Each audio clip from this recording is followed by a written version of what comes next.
My daughter just told me that early on in her emetophobia, she would often at night think about vomit because she believed that if she thought about it, it meant that it wouldn't happen. Apparently, when she had thrown up those several times, it was because she didn't think about vomit before going to bed. So she began to make a ritual out of thinking about vomit before going to bed, and that meant to her that she would not throw up. This is called magical thinking. And magical thinking is the belief that a thought or a word or an action can actually either cause or prevent something from happening. And it's used to counteract some sort of intrusive thought. And this can look like counting a certain number of times. This can look like repeating a phrase or a word. It could look like doing an action or repeated action a certain amount of times.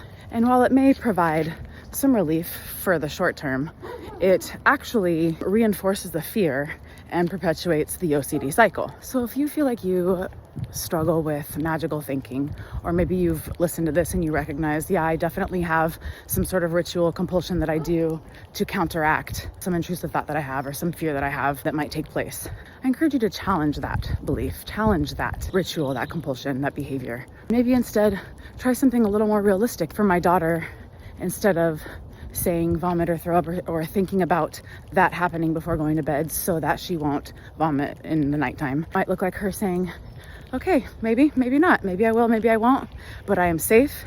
And just because I'm scared doesn't mean that I'm in danger. Maybe she can replace just thinking about vomit, because that means she won't throw up, with something a little more realistic and something that's a little more constructive that might actually stop the anxiety cycle and work towards recovery and healing. Curious what it is for you guys.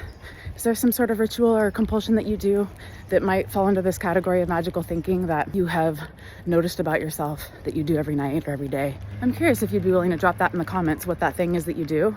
And if you're willing, maybe we can come up with a way that you can challenge that behavior so that you can begin to work towards recovery and healing. You can handle it.